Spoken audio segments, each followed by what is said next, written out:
रात का समय था। हवेली के आसपास का माहौल सर्द और भयानक हो चुका था। गाड़ी की हेडलाइट्स की हल्की रोशनी में पुरानी हवेली का ढांचा और भी डरावना नजर आ रहा था। जिमिन, लीसा, रोसे और झुंकुक सबके चेहरे पर घबराहट थी, लेकिन कोई कुछ बोल नहीं पा रहा था। हवेली के पास पहुंचते ही गाड़ी रुक गई और गाड़ी के अंदर का माहौल अचानक से शांत हो गया। हवेली के आसपास की हवाओं में अजीब सी खामोशी थी, जैसे सब कुछ रुका हुआ हो। जिमिन ने खिड़की से बाहर देखा और जैसे ही उसकी नजर हवेली के आसपास आई, उसकी आंखों में एक डर समा गया। गाड़ी के पास एक साया घूमता हुआ दिखाई दिया।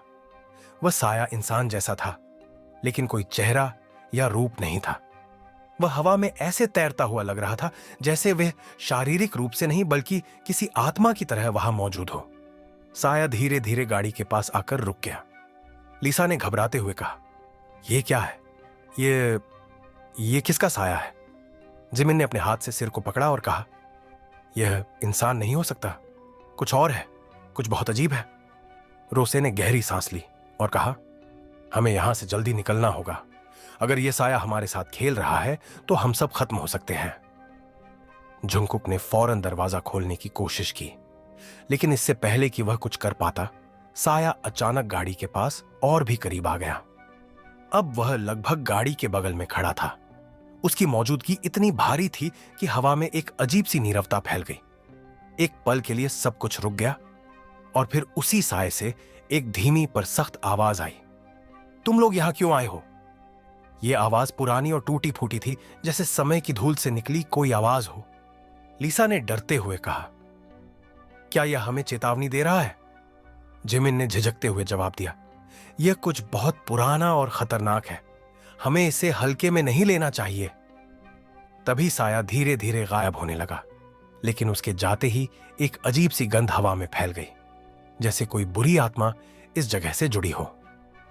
सभी ने एक दूसरे को देखा, लेकिन किसी को भी यह समझ में नहीं आया कि वह साया किसका था और क्यों था।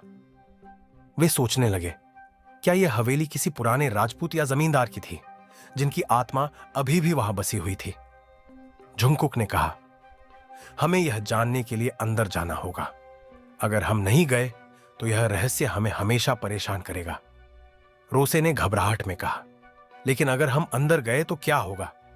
क्या हम भी उसी साया का शिकार बन जाएंगे? हमको अंदर जाना होगा, जिमिन ने कहा, तभी हम जान सकेंगे कि यह क्या है और क्यों हमें वहां फंसाया गया है। यह कहते हुए वे सब गाड़ी से बाहर निकले और हवेली की ओर बढ़ने लगे। हवेली का दरवाजा पुराना और जंग खाया हुआ था, जैसे यह काफी समय से बंद पड़ा हो।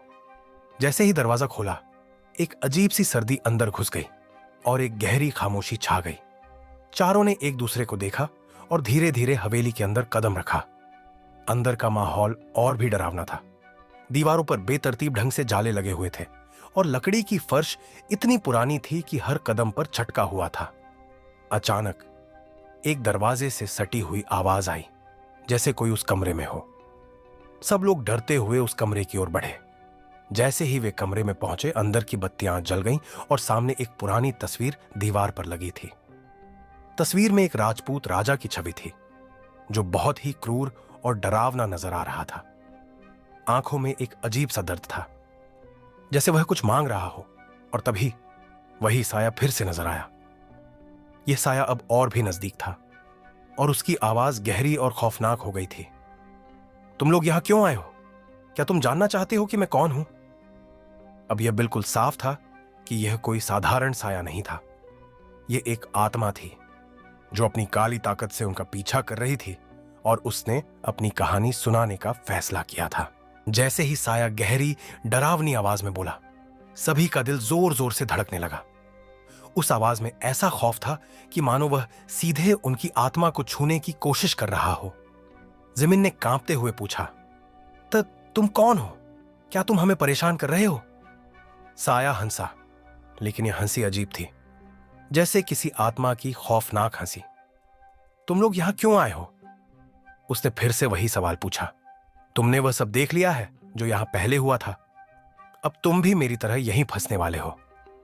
रोसे ने डरते हुए कहा, हमें यह नहीं पता था कि कुछ ऐसा है। हम सिर्फ इस हवेली के बारे में जानने के लिए आए थे। जानने के लिए?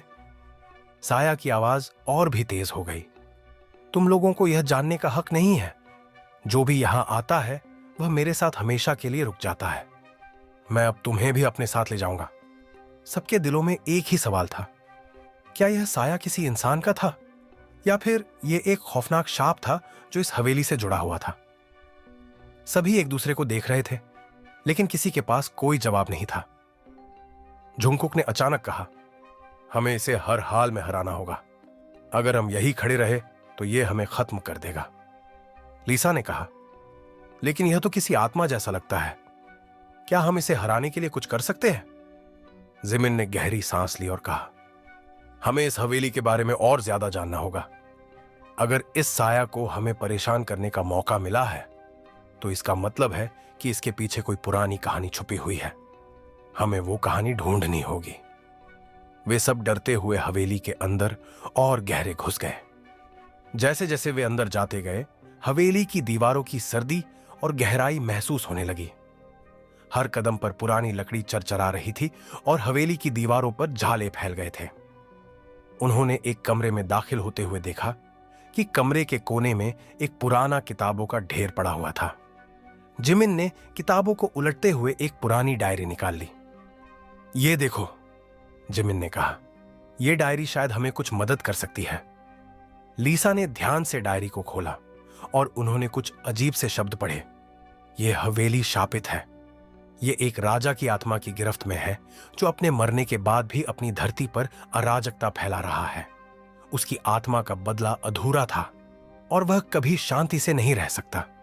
अब वह अपनी शापित आत्मा के साथ हवेली के अंदर फंसा है और जो भी इस हवेली में कदम रखता है वह उसकी पकड़ में आ जाता है।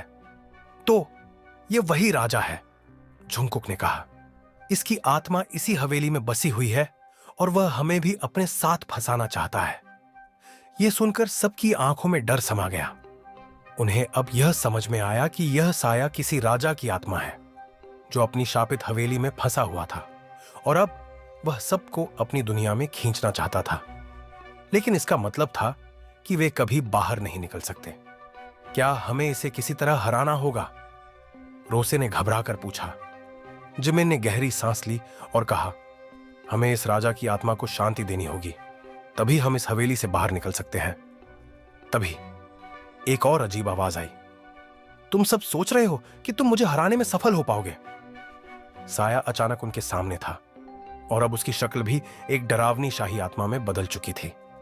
उसकी आंखें जल रही थीं और उसके हाथों में आग की लपटें उठ रही थीं। तुमसे यह नहीं होगा। मैं तुम्हें तब तक नहीं जाने दूंगा जब तक तुम मेरे साथ नहीं जुड़ जाते। वह गरजा। अचानक एक भयंकर तूफान हवेली में घुस आया। हवेली के दरवाजे और खिड़कियां जोर जोर से बंद होने लगी। हवेली का सारा माहौल बदल चुका था। सब कुछ जैसे एक सपना बन चुका था और अब उन्हें यह महसूस हुआ कि वे बस एक खौफनाक जाल में फंस चुके थे। अब क्या करेंगे? लिसा ने घबराहट में कहा। हमें लड़ाई करनी होगी, जिमिन ने दृढ़ आवाज में कहा। यह हवेली हमारे डर से ज्यादा ताकतवर नहीं हो सकती।